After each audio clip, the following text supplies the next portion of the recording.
사람 갈등이라는 것은 좀 우리 삶의 실제적인 어려운 문제이기도 하고 힘든 문제입니다. 그 조경빈 선생님을 제가 가까이서 오랫동안 봤죠. 지근거리에서 오랫동안 봤는데 우리 요즘에 더 이런 친구와 오래된 갈등이 있었다는 것을 저도 친하니까 알고 있었고 그런 것들이 좀 해소됐으면 좋겠다라는 생각을 갖고 있었죠. 저도 알고 있으니까, 가까이 있으니까. 그리고 근데 이제 제가 옆에서 가까이서 보니까 이 다른 거보다 하나님의 나라가 그 마음에 이루어지는 것을 제가 많이 최근에 더 느꼈어요. 우리 경빈 선생님이 하나님과 더 가까워지고 있는 게 옆에서 느껴질 정도로 가까워지고 있었죠. 그러니까 아까 매듭을 푸시는 분은 하나님이시라고 그랬잖아요. 하나님은 나의 염려를 가장 잘 아세요. 내가 힘들어하는 것도 잘 아시고. 근데 사람의 관계라는 게 내가 푼다고 되는 것도 아니고 잘 안 돼요. 막 힘들고 어려운 문제죠. 근데 그것을 하나님께서 역사하시는 뭔가가 체험되어지는 거예요. 근데 그것은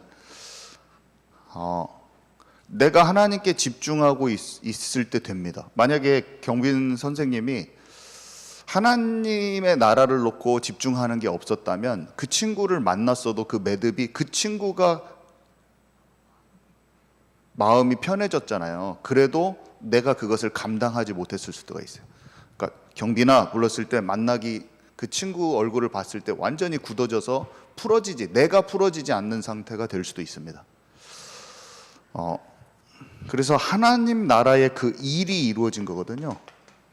하나님이 사건을 주세요. 하나님은 만남을 주세요. 하나님은 어떤 일을 행하시거든요. 요셉이요, 형들이 그 친구가 경빈 형제를 막 힘들게 했던 것처럼 요셉의 형들이 요셉을 진짜 괴롭힙니다. 그래서 팔아버리기까지 해요. 그 상처라는 것은 사람의 마음에 그 상처와 실타래처럼 막 엉켜버린 그런 마음이라는 것은 요셉이 느꼈던 것은 엄청난 상처였을 거예요. 요셉이 괜찮지 않았어요. 분명히 요셉이 마음이 힘들었습니다. 심지어는 예수님이 마음이 상처받았다 뭐 이렇게 표현하기보다는 예수님이 인간의 배신이 마음에 안 아팠을 것 같아요? 아팠습니다. 예수님은 전지전능하신 하나님으로부터 온 분이시니까 나는 괜찮아, 24시 기도 중이야 뭐 이렇게 했을 것 같아요? 아니에요. 이 잔을 내게서 옮기시옵소서. 마음의 어려움을 하나님 느끼신다고요. 사랑하는 사람이 배신했을 때 내가 배신감에 사로잡혔어 이런 게 아니라 그 슬픔이란 게 느껴진다는 거야. 사랑하는 사람들이 외면했을 때 그 아픔이 있죠. 나는 24시 하나님과 연결되어 있으니까 아무렇지도 않다 하는 예수님이 이러시겠어요? 아니라니까요. 예수님은 아픔을 느껴요. 그게 하나님과 기도 속에서 소화된 거예요.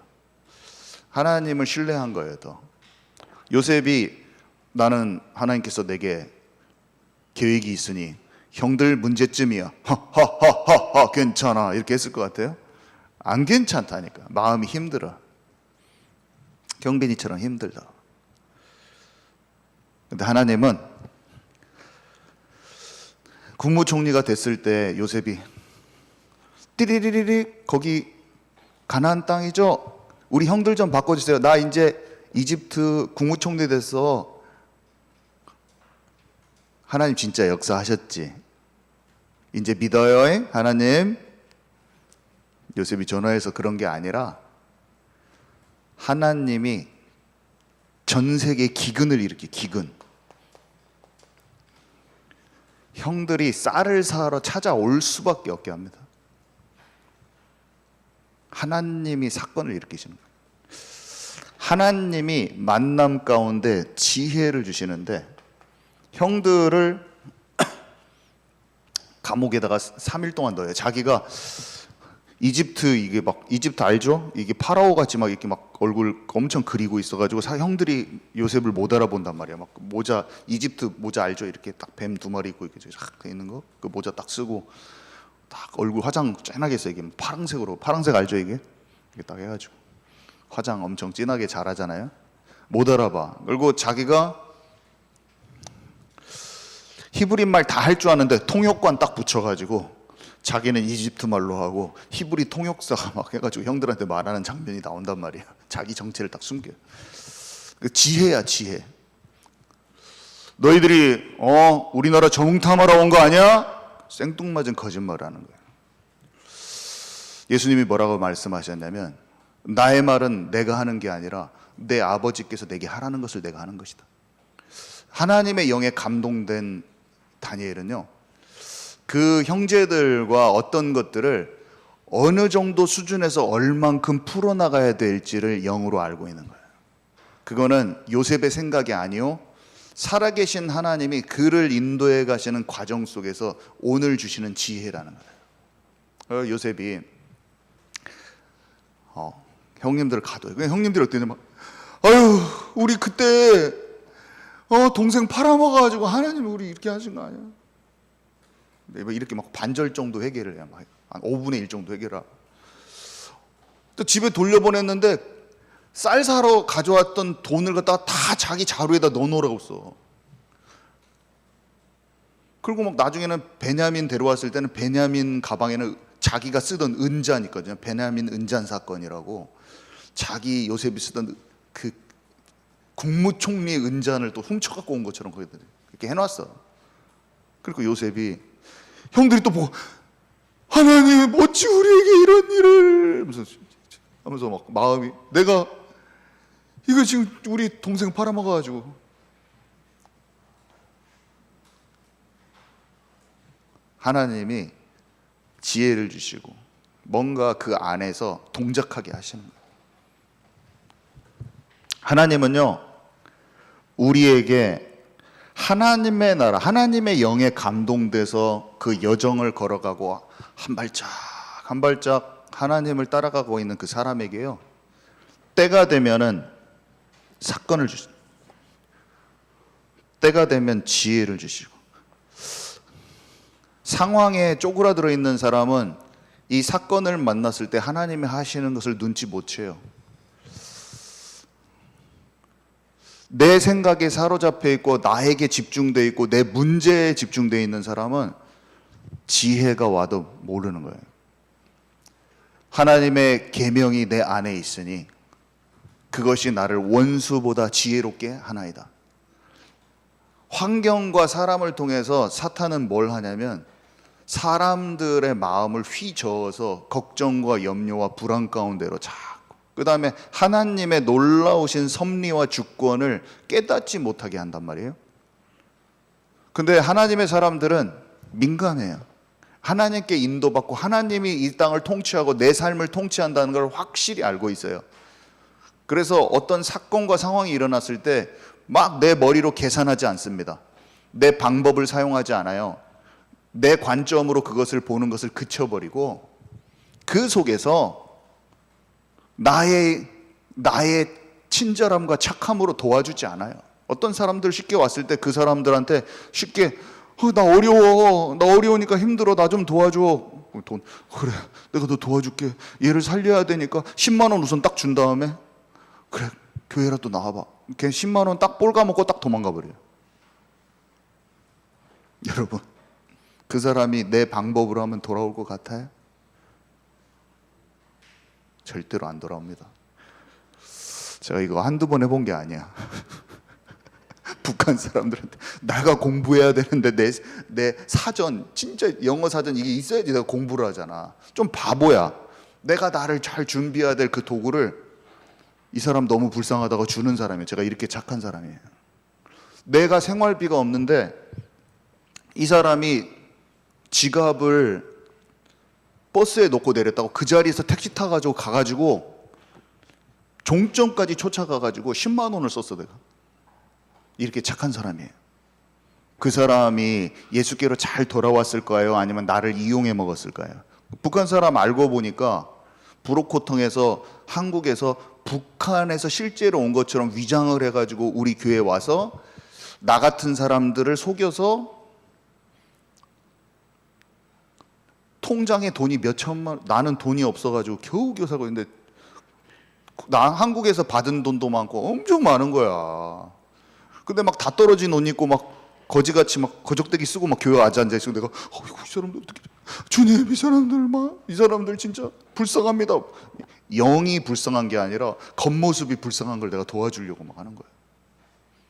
다 속아먹고 내가 다 주고 착한 일 다 하고 그 사람은 비웃는 거지. 저 남한 청년 저놈 새끼 예수 믿는다고 착하는데 딱 돌려먹으면 돼. 쟤 돌려먹으면 돼. 다 소문났어. 내가 다 퍼주고 다녀. 그리고 막 쟤 때문에 교회 와. 나 때문에 우리 교회 엄청 많이 와서 사람들이 북한 사람들한테 이렇게 착하고 사랑이 내가 만든 사랑이야. 그것을 알았을 때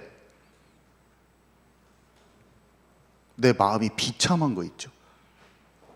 그 사람들이 나한테 웃으면서 다 이렇게 잘했는데 전부 다 나를 이용해 먹은 걸 내가 알았을 때 여러분 진짜 돕는 게 뭘까요? 인간이 살아나는 게 뭘까요? 여러분 그 사람한테 잘해주는데 엉뚱한 일을 하는 거예요. 생명이 전혀 살아나지 않는 일을 하는 거예요. 저는 그걸 몇 년간 아우 창피해. 나의 20대 예수님을 어설프게 한 나의 20대. 오늘 서론에 느부갓네살 왕이 바벨론 왕이잖아요. 신상을 만들었는데 신상이 높이가 60 규빗, 너비가 6 규빗. 뭔가 666하고 비슷하죠? 뭔가 그죠? 60 규빗에 6 규빗.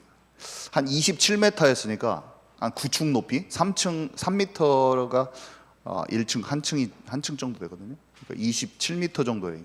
한 규빗이 45cm인가 그래가지고 계산해 보면은 이게 27m 엄청 높은 거죠. 그때 당시에 겉을 다 금으로 도배해서 금으로. 이 신상에 경배하지 않으면 다 죽인다. 거부하는 자는 죽인다. 거부하는 자는 죽음이다. 실제로 있었던 일입니다. 나라마다 큰 우상 신전이 있죠. 이제 옛날부터 그래요. 우상 신전하고 신상이 있어요.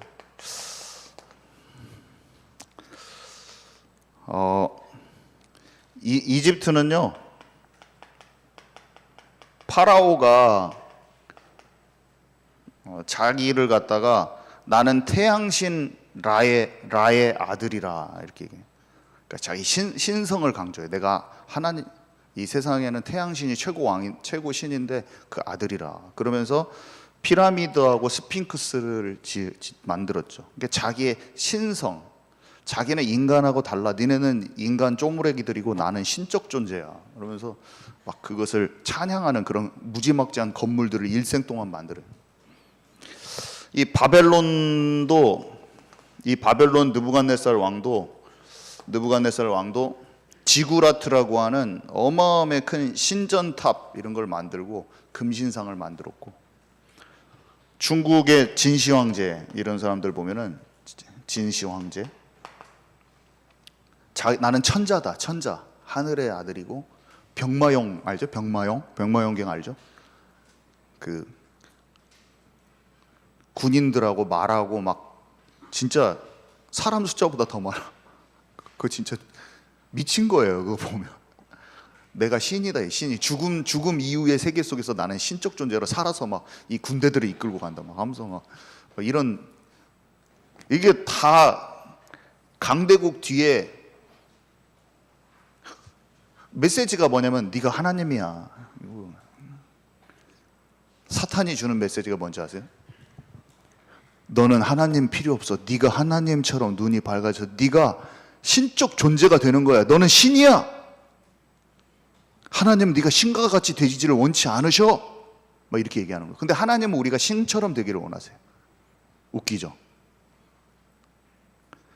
하나님은 우리가 하나님의 형상을 닮은 보배롭고 존귀하면서 하나님과 같은 존재, 영적인 존재로 이미 창조하셔놓고 우리를 이 땅을 하나님의 아들로서 왕권을 주셔서 그 왕권을 가지고 실제로 정복하고 다스리기를 원하는데, 사탄은 뭐냐면 약간 그렇게 줬던 것을 싹 왜곡시키면서 우리의 존재가 마치 하나님 밑에서 따까리처럼 노예된 것처럼 하면서 거기서 벗어나라, 울타리에서 벗어나고 진짜 자유는 딴 데 있어, 네가 그것이 진짜 신이야 막 하면서 이렇게 하는데, 그 밖으로 나가면 자유가 있을 것 같은데 자유가 있지 않고 사탄의 종로로 다녀. 도리어 사탄의 똘마니를 하는 거야.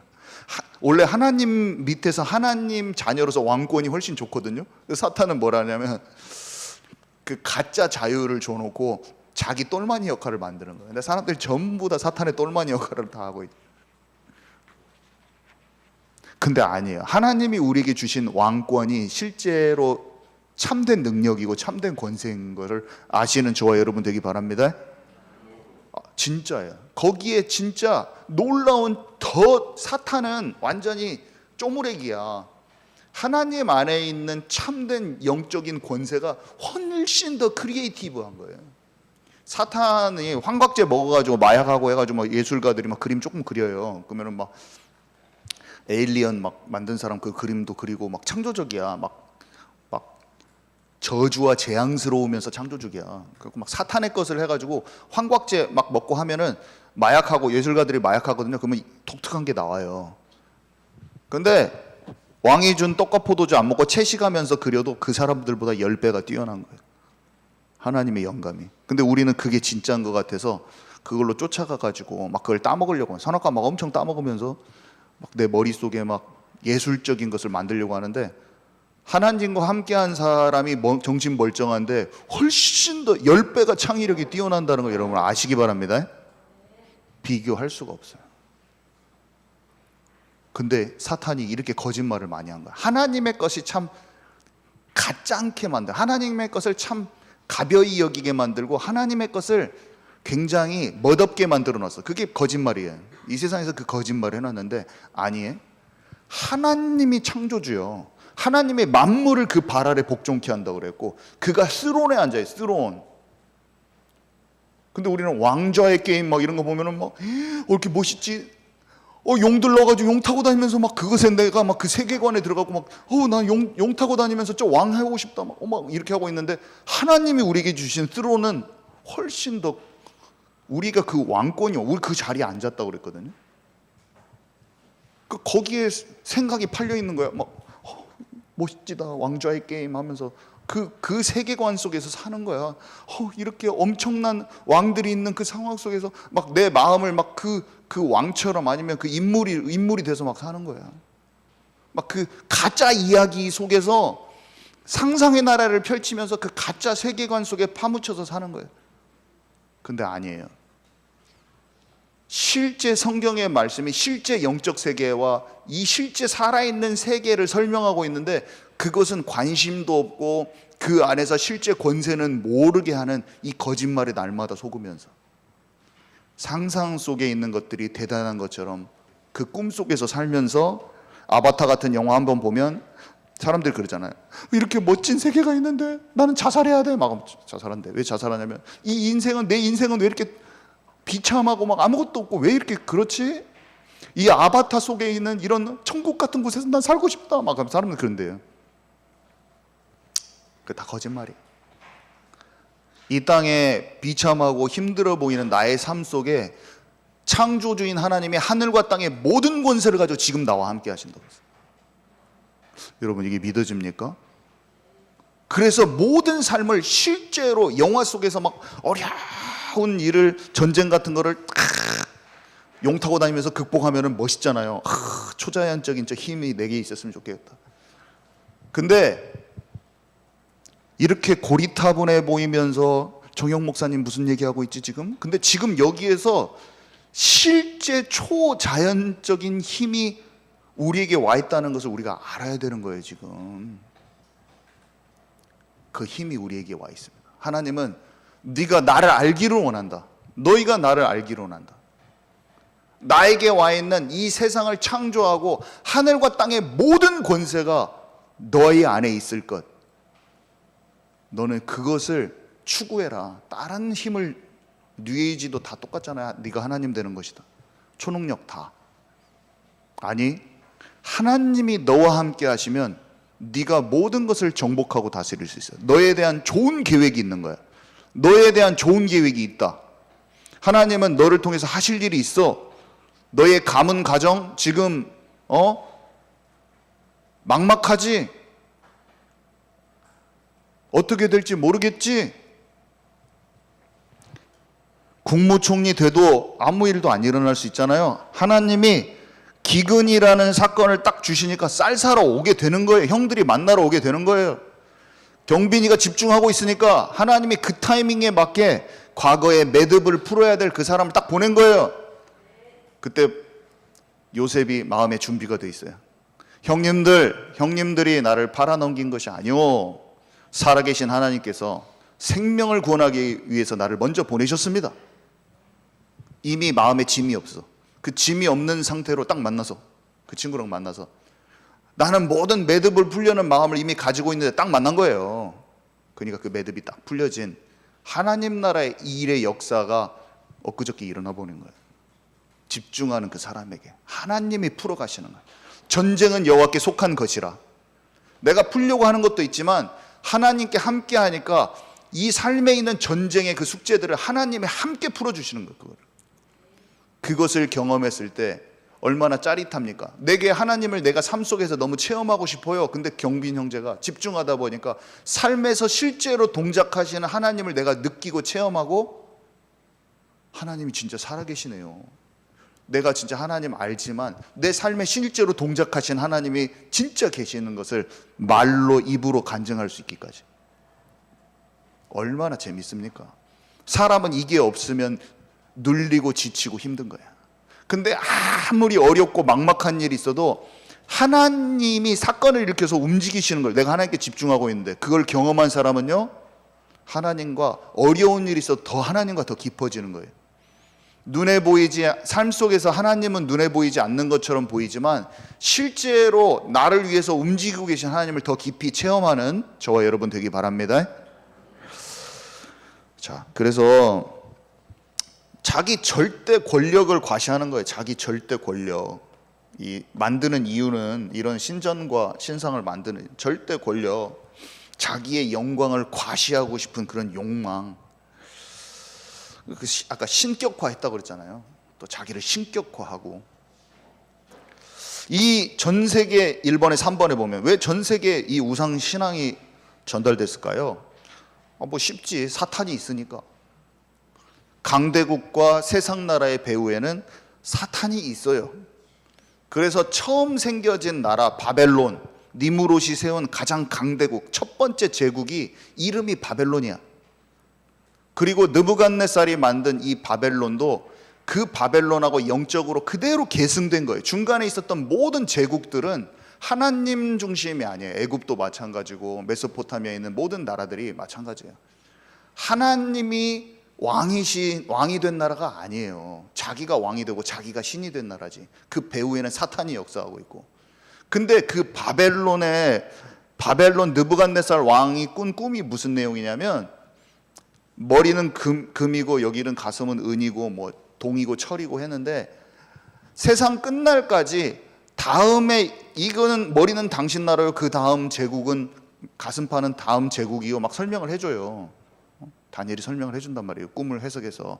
한마디로 이 세상의 나라들이 재료와 형태가 달라지지만 다 그냥 우상단지라는 거예요. 바벨론의 영적 상태가 그대로 계승된 나라들이라는 거예요. 근데 저 산에서 뜨인 돌이 날아와가지고 이 우상을 무너뜨린다. 그 내용의 꿈이잖아요. 하나님의 나라가 도래한다는 거거든요. 마지막에. 근데 바벨론 왕이 진짜 대단한 놈이야. 느부갓네살이. 왜 대단한지 아세요? 두 번째 나라도 자기 나라가 되고 싶은 거지. 다 금으로 도배해버려.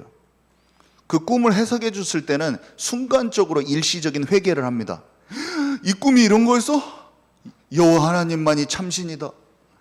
막 그랬으면은 내가 그걸 신상을 안 만들어야지. 근데 조금 지나니까 머리가 금머리가 나란 말이지. 근데 다음 나라 제국들이 이렇게 있을 거란 말이지. 하나님 나라의 뜨인 돌이 와서 이걸 다 무너뜨린다는 건 이제 놔두고, 그러면 언제까지나 내가 한번 내 나라로 전부 다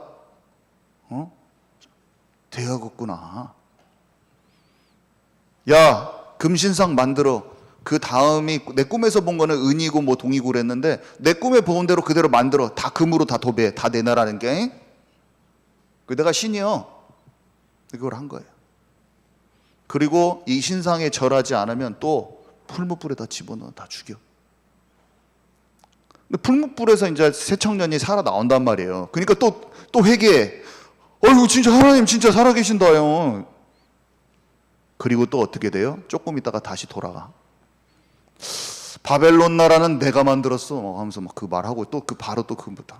그러니까 꿈을 또 꿔요. 짐승처럼 7년간 살다가 돌아오는 꿈을 꾼다니까. 그러니까 다니엘이 또 꿈 해석해줘요. 당신 하나님 교만하여 가지고 다 완전히 저주 재앙 맞습니다. 당신. 또 세 번이나 알려줬어. 그게 다니엘서 4장 내용인데, 근데 그때 느부갓네살 왕이 7년간 짐승처럼 살다가 돌아와 가지고 회개한 내용이 약간 길게 나오는데, 사람들이 그 내용을 보고 느낌상 구원받았는가 안 받았는가는 하나님만 아시죠. 오직 하나님만 아셔. 근데 그게 말년에 느부갓네살 왕의 좀 진실된 고백처럼 느껴져요. 여러분 다니엘 4장 읽어보세요. 그래서 많은 사람들이 뭐라고 평가하냐면, 지독히도 안 돌아왔던 양반이 결국에 돌아왔을 것이다 라고 많이 예측을 합니다. 몰라요. 그건 하나님만 아셔요. 성경에 그 사람이 천국 갔다 지옥 갔다나 안 나오니까. 근데 다니엘서 4장을 읽어보면 좀 내용이 좀 진실되게 써 있어. 그 보면 약간 느낌이 중간에 하나님을 찬양한다 이 정도가 아니라 좀 달라. 사울왕 같은 사람은 일시적으로 회개했다가, 사울왕도 느부갓네살처럼 그랬거든요. 다시 돌아가 버려요. 다시 돌아. 그러니까 입 바른 소리로 하는 가짜 회개를 하는 거죠. 방향이 전체가 하나님께 돌려지는 진정한 회심이 아니라. 사울왕은 배에 칼 맞고 죽잖아요. 근데 느부갓네살 왕은, 저 개인적으로는 좀 그걸 읽었을 때 느낌상 좀 진심으로 회개를 하신 게 아닌가라는 느낌이 약간 듭니다. 여러분, 하나님이 우리에게 질문하고 계시는 거예요. 여러분 어떻게 할 겁니까? 하나님이 우리를 인생에 여러 번 기회를 주십니다. 우리의 마음을 두드려서. 우리가 사람들 계속 돌아왔다가 죽게 약간 돌아왔다가 사탄한테 가버리고 계속 반복을 엄청 많이.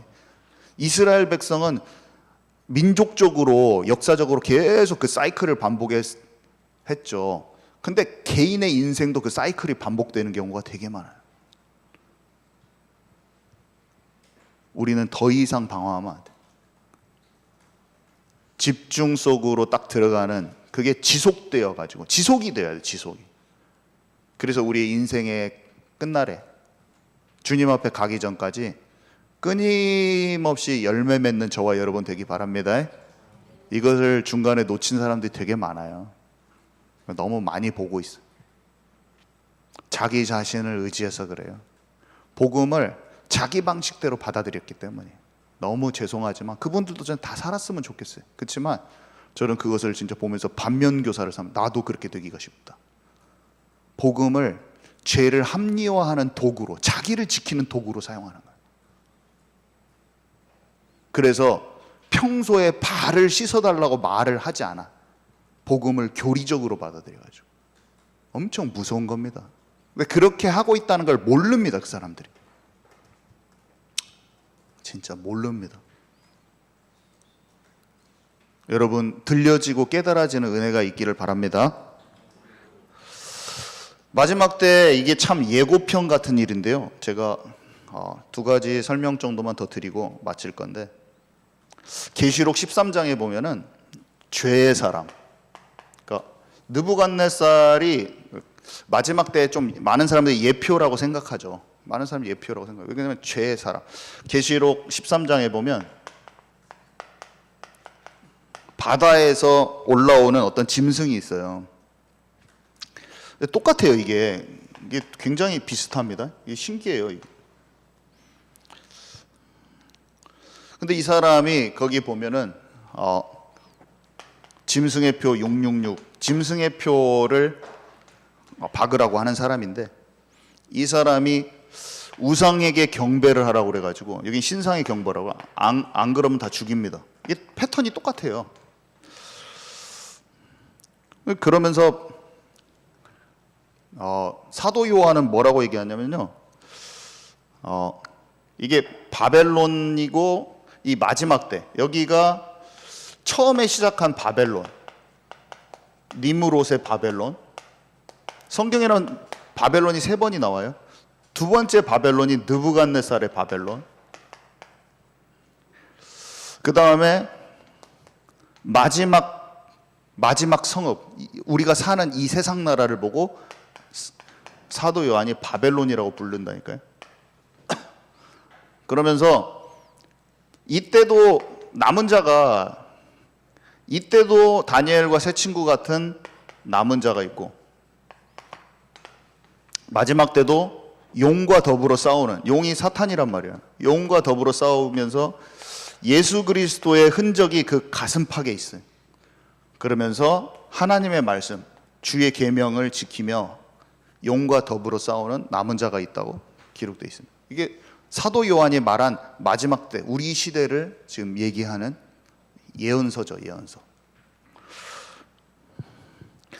자, 우리에게 와 있는 신들이 많은 거예요. 세상에 여러 가지 보고 듣고 읽는 것을. 세상 임금이 만든 신들. 다니엘의 뜻을 정했듯이 이 세 친구들은 뭐라고 얘기했냐면, 하나님이 나는 이것을 우상에게 절하지 않겠습니다, 그렇게 하고 풀무불에 집어넣는다고 하니까, 여호와 하나님께서 우리를 풀무불에서 지켜주시겠지만 만약에 우리를 지켜주시지 않고 우리가 거기서 죽게 된다고 해도 내가 우상에게 절하지 않겠습니다, 그랬어요. 이 고백이 진짜 장난 아닌 거예요. 친구들하고 동화되지 않고, 그 친구들이 다 있었거든요. 10대 친구들이 다 있었는데 10대 친구들은 전부 다 세상 문화에 동화돼서 마귀가 원하는 쪽으로 다 따라가는 거예요. 우리에게 와 있는 세상 임금이 만든 신들은 이런 거예요. 소셜 미디어, 인터넷, 그 다음에 게임이나 이 모든 각종 미디어를 통한 중독. 이 과도한 이렇게 사용을 하면 우리의 자존감과 인간관계와 모든 게 무너지고 시간 관리도 다 안 되면서 분산이 돼서 여러분을 통해서 하나님이 하실 모든 일을 못하게 사단이 만들 겁니다. 어떻게 되면 시간을 다 허비해버려. 그리고 집중력이 다 떨어지기 때문에 뭔가 나를 달란트를 개발할 수 있는 걸 싹 놓치게 만듭니다. 아니 이게 뭐 드라마 좀 보고 이게 뭐가 악이야 뭐 이렇게 생각하는데, 뭐가 되냐면 나를 개발해야 될 걸 다 놓치게 만해요. 시간이 다 분산되고 정신이 집중도가 딱 떨어져 버려요. 그래서 때가 있거든요. 공부를 할 때 영어도 공부도 열심히 하고 해야 하잖아요. 그래서 나를 딱 준비하면서, 그러면 내가 그게 쌓여서 장차 내가 언어적인 능력이 있으면 이렇게 말씀도 전하고 할 수 있는데 그걸 다 놓치게 해. 그래가지고 신나게 책상 앞에서 다 재밌는 걸 봤어. 근데 내가 나의 때 하나님이 하실 일을 다 못하는, 준비가 하나도 안 된 사람이 돼 있어. 나쁜 것은 없어. 정신병이 걸린 것도 아니고. 근데 내가 시간이 지나서 딱 됐는데 아무것도 준비 안 된 사람이 돼 있는 거야. 그때 하려고 봤더니 지난 5년, 10년을 너무 허비해버린 거야. 악한 일도 안 했는데 그냥 허비된 사람으로 딱 돼 있는 거야. 허비돼 있고 아무것도 준비 안 된 사람이 딱 돼 있는 거야. 그게 사단이 원하는 거거든. 네가 뭔 악한 일을 해서 나쁜 짓도 아무도 안 했는데 허비된 사람만 딱 돼 있어. 빛을 발할 수 없는 안 닦인 거울처럼, 그냥 거울인데 때가 꽉 껴있는 것처럼 딱 서 있는 거야, 시간이. 내면의 영적인 힘이 필요한데요. 뭘 하냐면 물질주의, 소비문화. 내면의 영적인 것이 필요한데 최신 제품, 최신 유행만 따라가게 만들어. 그러니까 사람들 눈에 보여지기에 좋아 보이는 모습 있잖아요. 친구들이 어떻게 바지를 이렇게 접어 입어야 되면 나는 꼭 그걸 해야 돼. 양말을 당겨서 신어야 되면 꼭 그거는 해야 돼. 근데 내면의 힘을 준비하는 게 아니라 겉으로 보여져서 사람들의 마음을 만족시켜주는 유행에는 엄청 민감해가지고 거기에 시간과 에너지를 다 쏟고 돈도 다 쏟는데 내면의 실제 힘은 전혀 안 생기는 거예요. 이런 것도 다 뺏어가는 거예요. 아유, 정영 목사님은 왜 이렇게 교회에서 돈 쓰지 말라고 이런 말 하냐. 이게 다 영적인 거랑 관련이 있는 거라니까요. 집중해서 들어가야 됩니다. 집중해서. 성적 지상주의. 사탄은 뭘 원하냐면 하나님과 함께하면서 나의 것을 다 개발하는 것보다 내가 좀 잘해도 되고 못해도 되는 거 상관없어요. 내가 성실하게 주님께서 내가 달란트가 좀 부족할 수도 있어. 공부 달란트가. 그러면은 그냥 그만큼 자족하면서 열심히 하고 성실하는 게 중요해. 하나님과 함께. 근데 막 나는 이렇게 못했어. 나는 왜 남들보다 이렇게 축구를 못해? 축구로 승부를 보고 싶은데 왜 못해? 그런 생각하지 마세요. 카이스트 학생이 고등학교 내내 전교 1등 하다가 카이스트 딱 들어갔는데 그 과에서 27등 했대. 그래서 자살했대. 뭐야, 세계에서 최고로 좋은 데 들어가가지고 우리나라 최고 좋은데 거기서 열심히 해가지고 자기 나름대로 하면 되지 뭐. 못 견디는 거야. 2등이 되는 게 못 견디는 거야. 27등 했으니 견디겠어요? 2등도 못 견디는데 한 번도 2등을 해본 적이 없대. 그 사람이 자살했대. 내가 보고 매년 자살한대. 뉴스에 안 나와. 한 해는 4명 죽고. 근데 1등인데 그 반에서 3등 했다고 자살하는 거예요. 아마도. 하나님이 우리를 향한 계획이 있는 거예요. 이것에서 자유롭지 못하면 모든 게 경쟁이 돼서 재미를 못 느껴. 어저께 축구하고 있지만 못 뛰어도 아무렇지도 않아. 재밌어. 그냥 축구가 그냥 같이 뛰고 하는 게 즐거워했는데 그 즐거움을 못 느끼는 거야. 누가 남이 나를 잘한다고 보냐 못한다고 보냐 그게 너무 사로잡혀 있어가지고 경직이 돼. 더 막 사람들만 몰아세우는 거야. 또 이겨야 돼 그러면은 막 사람들 또 몰아세우는 거야. 그게 축구 경기에서만 가는 게 아니라 인생을 두고 그런 자세로 살아가는 거예요. 죽는 거지, 스트레스 받아서. 하나님이 우리를 향한 소중한 계획을 내가 실력이 좋고 나쁘고 떠나서 나를 향한 계획을 이루신다는 거 아시기 바랍니다. 진짜예요. 못해도 돼요. 그거를 내가 성취 안 해도 돼. 그러니까 하나님과 함께 잘 열심히 해보면 됩니다. 그냥 거기에서 진정한 자유를 얻으시기 바랍니다. 나에 대한 계획을 하나님이 이루시는 거예요. 뭐 외모 지상주의도 마찬가지예요. 외모 지상주의도 비슷한 것이고. 자, 4번째. 그래서 세상은 압박을 해요. 내 생각이에요. 따라오라고. 너 그 말 안 들으면 동화시키려고. 안 들으면 풀무불에 집어넣을 거야. 근데 그런 거 아니에요. 이 친구들의 자세가 뭐예요? 왕인데 두려워하지 않고 죽음을 각오하고 거기에 풀무불에 들어갈지라도 다 그 앞에 섭니다. 그러니까 하나님께서 그들을 살리셨죠. 그래서 왕이 하나님의 영광을 보게 돼 있어요. 여러분들 세상 것의 분위기에 동화되지 말고 사람들은 자기가 좌지우지하고 싶거든요. 내가 다 좌지. 그래서 내 스타일대로 안 따라와? 그럼 그 사람 죽이는 거예요. 죽이려고 할 겁니다, 여러분들은. 잘못 안 해도 여러분 죽이려고 할 거예요. 왜냐면 내 방식대로 안 하면 인정을 안 해줘. 그 사람이 진짜로 제대로 중심을 갖고 있든 말든 상관없어. 내가 원하는 대로 끌고 가야 되는 그게 안 돼? 조금이라도 권력을 유지하고 싶은 거거든. 여러분 죽일 겁니다. 반드시 죽입니다. 근데 그때 어떻게 해야 되냐? 사랑하는 마음으로 나의 길을 가야 돼요. 풀무불에 집어넣을 때 하나님이 그 일들을 이루실 겁니다. 여러분. 그때 살아나요 다.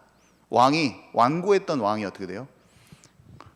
하나님의 역사구나. 이 말했다가 다시 돌아가지 않긴 하지만 그것을 기다리면서 끝까지 사랑으로 끝까지 걸을 수 있는 사람이 되면 어떤 사람은 치유받고 어떤 사람은 비참한 최후를 맞이하고, 그건 이제 하나님의 섭리 가운데 주권 가운데 일어날 거예요. 그건 내 소관이 아니에요. 나는 어려운 길 속에 하나님과 함께 가는 거예요. 주님 감사합니다. 세상이 완전히 사탄에 잡혀 있는 것을 보는 눈이 열리게 하옵소서. 우리에게 와 있는 문화를 통한 사탄의 실제적인 공격을 거부할 수 있는 힘 있는 자들이 되게 하옵소서. 진짜 집중 속에 들어가서 사람을 두려워하지도 말고 동화되지도 않고 비위 맞추지도 말고 사랑으로 지혜롭게 말하며 하나님의 역사를 이루는 우리 모두가 되게 하옵소서. 예수님의 이름으로 기도합니다. 아멘.